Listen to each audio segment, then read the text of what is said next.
प्रथम सेमेस्टर में देखा कि साहित्य और नव्य व्याकरण के विद्यार्थियों के लिए 4 प्रश्न पत्र हैं आचार्य प्रथम सेमेस्टर एवं द्वितीय सेमेस्टर में।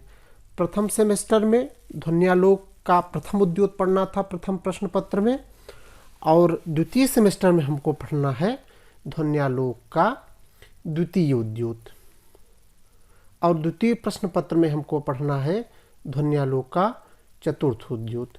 प्रथम सेमेस्टर में हमको प्रथम उद्योत एवं तृतीय उद्योत पढ़ना था, द्वितीय सेमेस्टर में हमको पढ़ना है द्वितीय उद्योत और चतुर्थ उद्योत। होता क्या है कि लोग ध्यान देते हैं कि प्रथम द्वितीय उद्योत प्रथम सेमेस्टर में, तृतीय एवं चतुर्थ उद्योत द्वितीय सेमेस्टर में, लेकिन ऐसा नहीं है।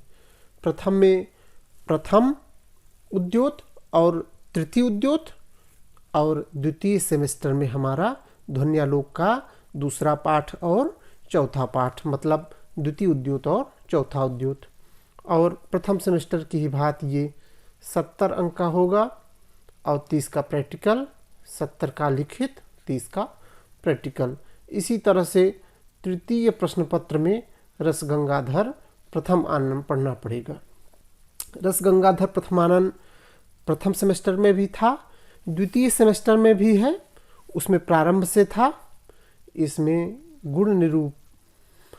गुण के निरूपण, वर्ण रचना आदि नाम, रसाव्यंजकत्वम, निराकरण पर्यंत तक इसको हमको पढ़ना है। रसगंगाधर के प्रथम आनंद से गुण निरूपण से लेकर के निराकरण, रसाव्यंजकत्व, निराकरण पर्यंत तक।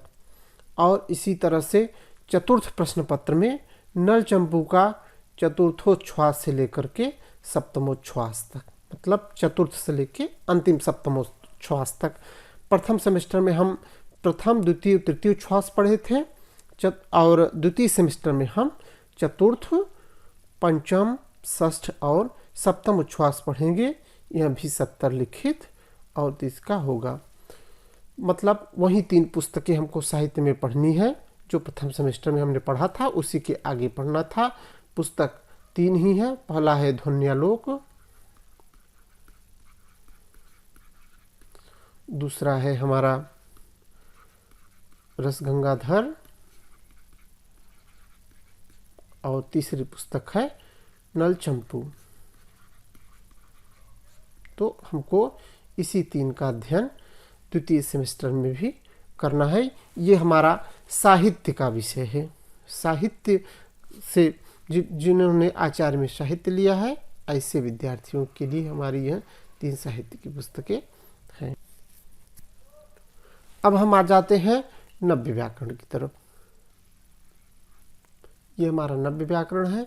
नव्य व्याकरण के प्रथम प्रश्न पत्र में हम पढ़ेंगे लघु शब्देन्दु शेखर। इसको पढ़ेंगे अजंत स्त्रीलिंग से लेके हलंत नपुंसक लिंग तक।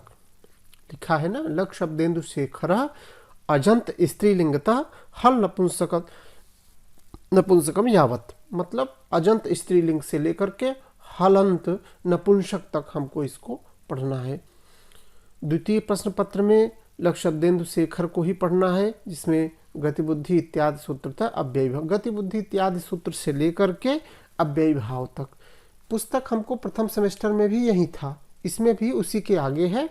प्रथम पेपर में अजंत स्त्रीलिंग से हलंत नपुंसकम तक है, और द्वितीय प्रश्न पत्र में गतिबुद्धि से लेकर के अव्ययी भाव के अंत तक है।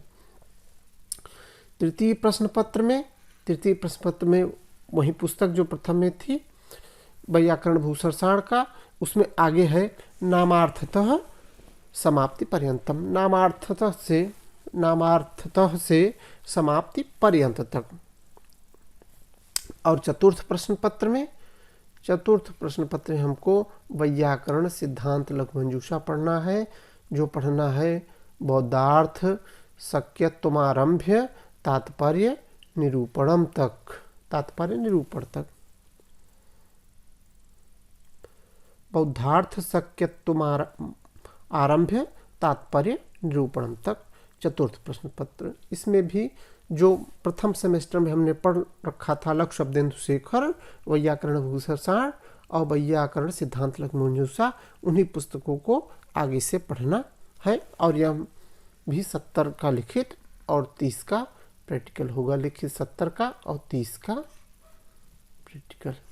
तो ये हमारा आचार्य द्वितीय सेमेस्टर का पाठ्यक्रम था, साहित्य का और नव्य व्याकरण का, जो प्रथम एवं द्वितीय सेमेस्टर में लगभग एक ही पुस्तक है और आधा इसमें पढ़ना है, आधा उसमें पढ़ना है।